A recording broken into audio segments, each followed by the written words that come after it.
Happy Friday. We're here with another show. We got a couple of things to talk about. Nothing too crazy. But today is a crazy release day for games. We got Spider-Man 2 and we got Mario Wonder. Which one are you going to buy? Probably going to get both. But then we're also going to talk about another subscription hike. Let's stay tuned. On the next episode, press for time.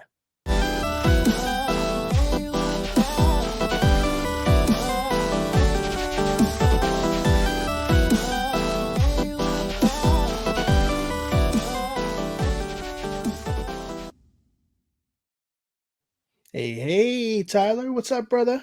What's up, man? Living the dream as always, right?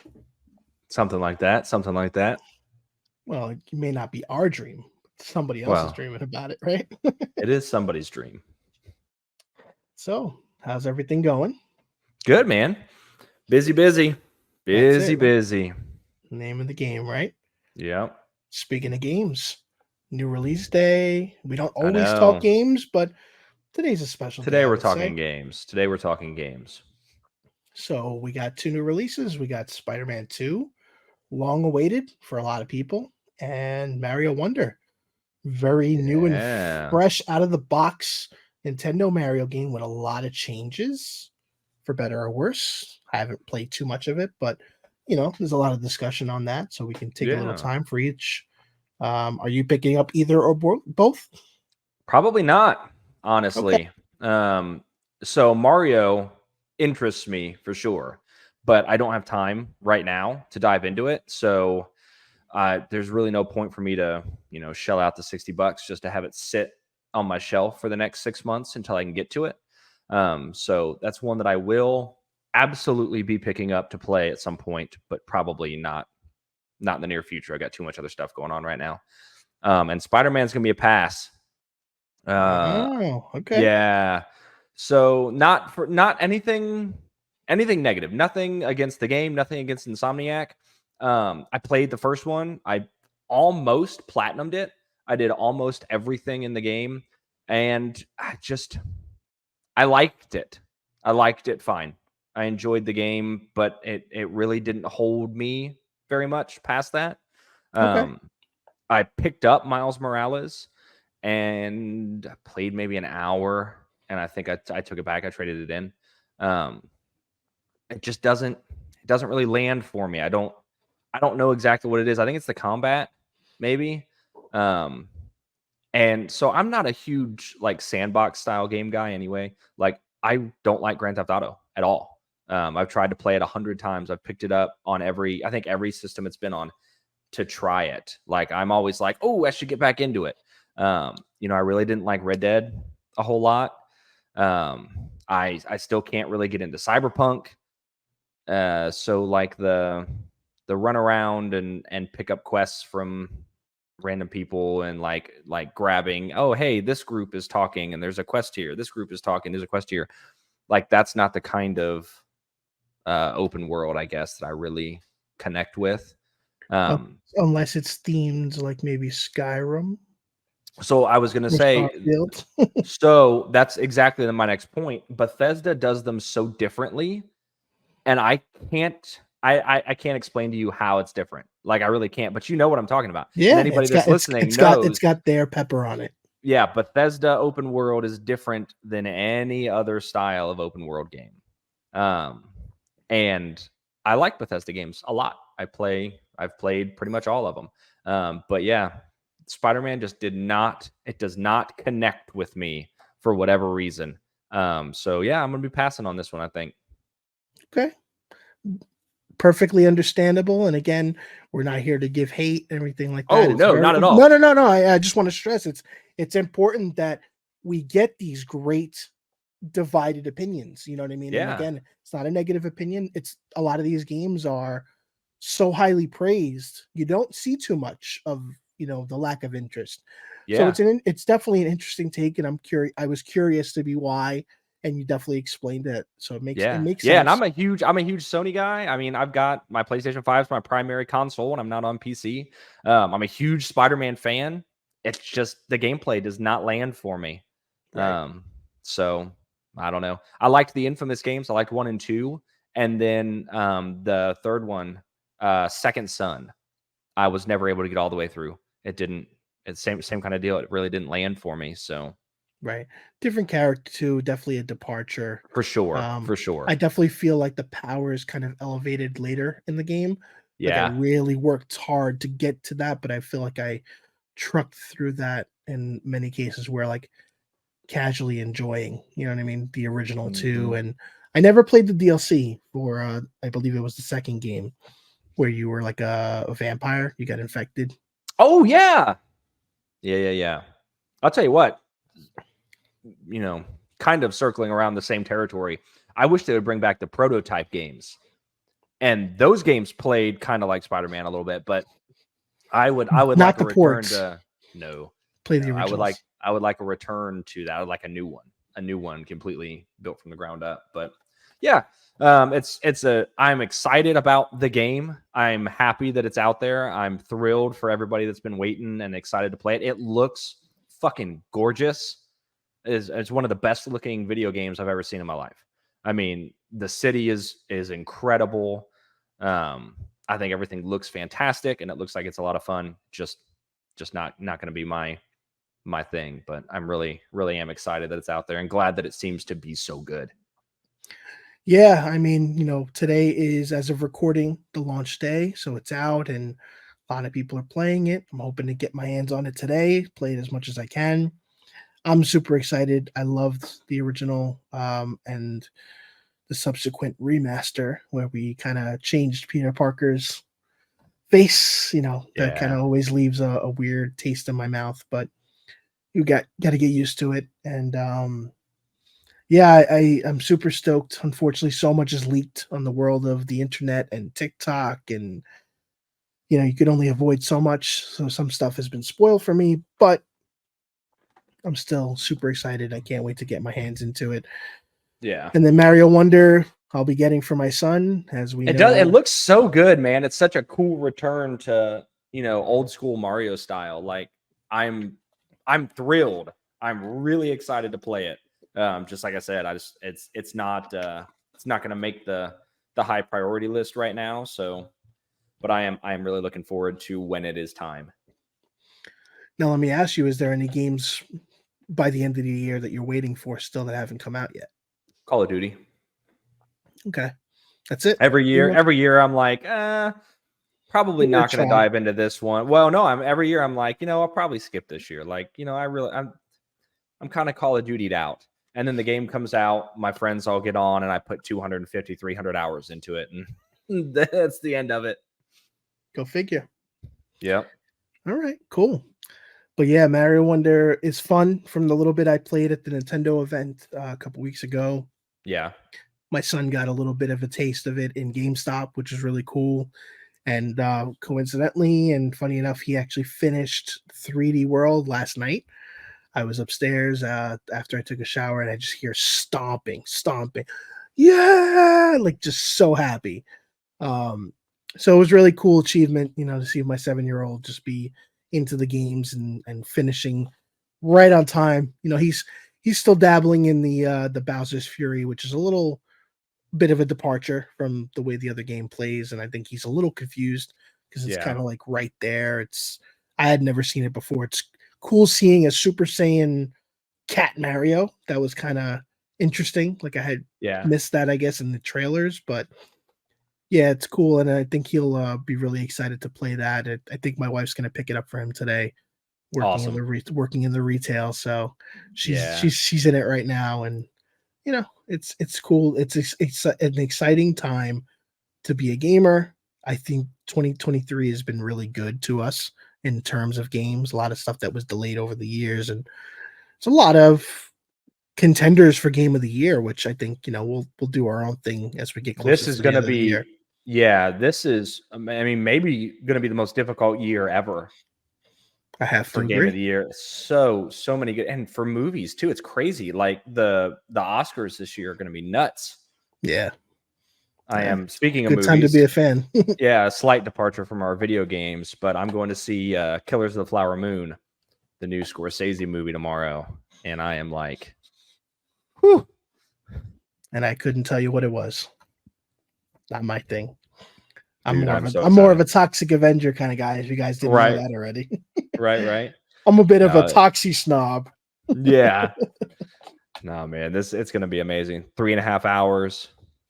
Bless your heart, bro. I'll have Yeah. 3.5 hours into Spidey instead. I'll be okay with Right, that. I mean, we'll dude. make it Yeah, I'm work, so right? excited. Cool. So excited. But now that you've segued into that, we can definitely segue into our next segment then. We might as well get right Yeah. into it. Get right Well, into it. little anger, okay? Let's get a little angry here for a moment. Just pure passion. Netflix, like many of the other companies, have once again increased their monthly fees as of this Wednesday. As you can see on the screen with the advertisements below it, we're at $22.99.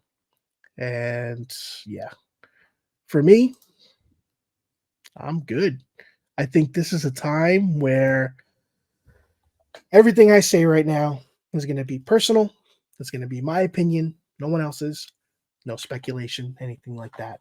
But I want to stress that from a standpoint of a consumer and a fan and a supporter of, the industry that creates the content we love, we know the strikes are happening and we're at a point where we're not making all of the strides in the world to move forward, right? So we're still kind of at a stalemate with SAG-AFTRA at this point. Yeah. And we only know what we read, and I only dig into it so much. And for me, I'm looking at it as, how does it affect us? It always going to affect us in the sense of our content that we want is going to be delayed, potentially not happen. That can get to a point where production just stops, depending on the Right. project. So yeah, it'll affect us long term, but it doesn't affect our lives, right? But then you look at the companies that are contributing to some of the behaviors and why we're in those scenarios, like Netflix, charging more money for a service that has been gradually increasing over the years. Granted, they're putting out a lot more original content, things like that. But think about how the portrayal of a price hike would align if they were to be like, hey, we've come to an agreement term. Here's where we're going to, whatever the solution is, where it helps the actors and all that stuff. Then you see the price hike. It's a little more leverageable and a better explanation of, here's why you're going to pay more. We're going to give more to the people that create it. I'm with that. I might still be bitter because, money's money. And, after a Yeah, while, and you start and they adding in, have the money. They don't need to increase prices to pay actors a fair wage. So, I right. mean, That's the other side of it. You know what I mean? I'm trying to play devil's advocate of, if I'm going to justify a price hike, I'd want a little better. You could do a better job of preaching it to me right. in that kind of way. So it's irrelevant to most people. Most people won't give a shit of my opinion, but I think it's time to make a change. And I'm in a part of my life where I'm trying to make little changes every day just to better my mental health, better my family. Cutting costs is something that we all do as family men and things like that. And responsibilities. How do you cut corners? Where you can, where you eat, the buying that takeout all the time, ordering Grubhub like I did today. You know what I mean? You kind of weigh your options. Yeah. Netflix is one of those things that I feel is grown into the world of cable TV. And my example of that is, we've all mostly have had some form of cable TV in our lifetime, right? Where you had at least 100 channels. What ended up happening? What do you think the common scenario for every user of cable TV was? Hundreds of channels, nothing to watch. It's not The answer is not there's nothing to watch. You've been given too much. So you don't know what to do with yourself. And most of the time, everything gets kind of desensitized. You know, think about having 10 streaming apps. You're paying for 10 different services, give or take, like the max, right? It adds up. You end up paying the price that you're paying for a cable service, and you're complaining there's nothing on the app. I'm sure Right. we've all been there, right? So, somebody like me that was always a big physical collector dwindled for a bit, tried to adopt the digital, then started seeing these companies go in and start removing content and limiting how you can access the content, and theoretically not really owning the content, right? We're kind of leasing it, if you will, where Right. like Amazon will just delete the content and say you don't own it, it's not there anymore. Got me thinking that excuse me, maybe it's a time to make some changes, that if other people made these changes, maybe it'll start affecting the companies. Because I think Yeah. the problem is if we keep paying them, they're going to keep thinking it's okay.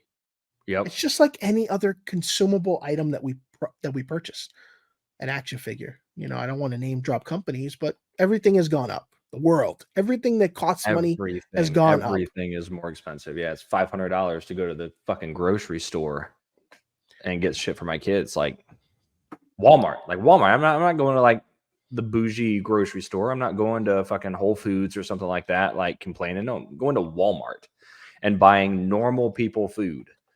And seriously, it's hundreds and hundreds and hundreds of dollars. And what are we doing? We're just doing it. Food wise, we need to, right? We can obviously pick and choose, and we can be more conscious of financial distribution on how much money is going to go towards this food. You can get a non-name brand, whatever it is. That's not the point here. We're talking about first world kind of scenarios. We have the luxury of paying for services that are provided to us. Yeah. And I'll throw in the video game realm. I'll throw another one out there. Sony. We're Sony fans. We support the Sony brand as a whole, right? Yeah. The PlayStation Plus is going to be like almost $300 for their top tier subscription. Yeah, and they're charging more for the new Slim console. Because if you decide to buy the drive later, you're paying more than anybody else. We live in a world of convenience, and a lot of us are very fortunate that we can, go through these means and make a choice. So I say to you, as a regular consumer here, if you don't need something and you feel like you're paying a lot of money for it, like Netflix, make a sacrifice. Yeah, And drop that shit like a bad habit. Yeah, I say sacrifice because it is a sacrifice to some people, and it's going to be easier said than done. I'm telling you right now, I was ready to push the button last night, okay? And I held off because there's a show that has come on there that is made by Adi Shankar, who's a creator that I'm a fan of, and he's made this show that has to do with Blood Dragon, and I'm a sucker for Blood Dragon, and I'm like, I'm going to watch this because I want to support him, but I don't know if I want to continue to support the problem here, Yeah. And there's other stuff that I want to watch on there, but I'm not, again, sacrifice. You know what I mean? Find other means. If the shows that you really want can be purchased, like Castlevania can be physically purchased, you could purchase it. Am I going to miss out on some of the new release stuff? Yeah, possibly. You know what I mean? Will I be okay? Of course. I'll probably be better financially in my pocket when you think about it. Yeah. And that's the thing that we have to look at. So my leverage is I'd rather pay monthly for something that's going to benefit me. For example, StreamYard. We use StreamYard. We pay monthly for StreamYard. We're very grateful for the service that it's providing to help us have a better podcast for you. Yeah. I'd rather invest my money here than a platform that I will have a gamble on if I'm going to find something that I want. I'd rather just stop being lazy, get off my ass and go grab a Blu-ray or a DVD, pop it in a player and enjoy it like we did 8 years ago, 10 years ago. Yeah, very rarely do I have a movie that I want to watch on Netflix. Like, because I'm a sucker. I have every streaming service. I mean, every streaming I'm service. with you. I have Prime, I have Max, I have Peacock, I have Paramount Plus, I've got Shudder, I've got the Criterion Channel, I've got Mubi, I have Metrograph, I have Netflix, I have Hulu. I mean, I've got Disney Plus. Got fucking all of them. I pay like $300 a month for streaming at this point, probably. But very, very rarely do I go to look for a movie and find it on Netflix. Usually it's on a different service. The only reason I still have Netflix currently, I'm really enjoying Fall of the House of Usher, which is the Mike Flanagan, Edgar Allan Poe adaptation. But I keep Netflix for my kids. My kids use Netflix almost exclusively. So that's literally the only reason that I still pay for it. And that might be a tough decision, to drop. And that's the point we're making here. Oh yeah, no, I'm not dropping it. Like I said, I'm keeping it. The charge me whatever. Get like rid I of said, it. yeah, it's like all my kids use, so it's not going anywhere. But it's like, man, if I didn't have that, I would not. Netflix would be the first service I dropped. Fair enough. So again, we implore to you, make a decision that's right for you. We're not experts here in any means. We're users just like you, and we're just sharing our opinions and our thoughts. And as you see, we are not on the same page, and that's okay. Again, you support it, you love it, you use it, awesome. Just thinking about the mindset of somebody that tries to look at both sides. And I don't question every price increase. I don't, because I spend money blindly like most of us do on certain things. Yeah. But it comes to a point where, as content creators and journalists in the world of mostly video games, we have to question these things and we have to understand the reasons behind it. Disney Plus has also raised the price hikes, and believe it or not, confident for me within the next 2 weeks, those two are going to be gone. Yeah. I'm going to lose out on Loki. I'm going to lose on this, but again, I have to weigh my options. And I think that's something that if people started taking a moment to think about, that might be better for your pocket. It might have long-term effects. And maybe some of these companies will realize that, people are getting smart. Yeah. We're all smart. We just don't share that knowledge sometimes. We keep it to Right. ourselves. And that's where I wanted to bring that value. So hopefully one person takes value in what I said. Everybody else is going to be like, you're a piece of shit. You don't know what you're talking about. And that's okay. Because at the end of the day, I won't be a Netflix subscriber anymore after that. Yeah. So Disney, I don't use Disney hardly ever. I mean, I watched Ahsoka. I haven't even tried to watch Loki, but it's free with my Verizon. Right. Like I have the Hulu, Disney, ESPN bundle or whatever. So it's just one that I have. So that is my scenario with Max. I have Max through AT&T. Gotcha. So I don't pay for that one. But then I look at like some of the other ones and they're a lot cheaper. But I find myself watching them more. Yeah. But then funny enough, my wife uses Tubi, which is free. Interesting. Yeah. And we've talked about that on a previous show. Yeah. Tubi is awesome. I'm sure eventually it'll get to the point where they'll have to charge too. And I get it. But again, Netflix was pretty inexpensive in the beginning, and they had physical media only. Yeah. For those that remember that are old enough. Oh, yeah. DVDs shipped to you in the mail. You return it and get a new one. Right. So the world has changed. Everything's always evolving, and we're here to provide our insight on it. Yeah. Pretty much as simple as it gets. So, I mean, that's my rant for the day. I'm pretty good outside of that. If there's anything else you want to discuss. I do have one thing. I want to bring up. So here we go. Let's talk about this. Let's talk about Microsoft renting out the Vegas sphere to advertise Xbox. Okay. So I did a little digging. All right. And obviously this may not be entirely factual. I did my due diligence to try and ensure that it is as accurate as possible. But if you go to the Vegas Sphere's website and actually look at it, pricing is around $500,000 to run an ad on their sphere. Insane. Tell me why you're going to invest $500,000 on this bullshit when you have been incapable of doing anything with all of the IP that you own. All of these great studios, all of these great game potentials, and you blew $500,000 to showcase the fucking console. No one's gonna buy an Xbox because they saw it on the fucking Vegas Sphere. Everybody knows what Xbox is. You either have one or you don't. Yeah, you don't suffer from a lack of brand recognition. This is nothing but a PR stunt to showcase the system to people that already either have one or don't have one and don't want one. So this is just an egregious waste of what was probably around $500,000, more or less. I mean, I don't know. Possible. Obviously, I'm not in the room. I have no idea what kind of deal Microsoft worked out.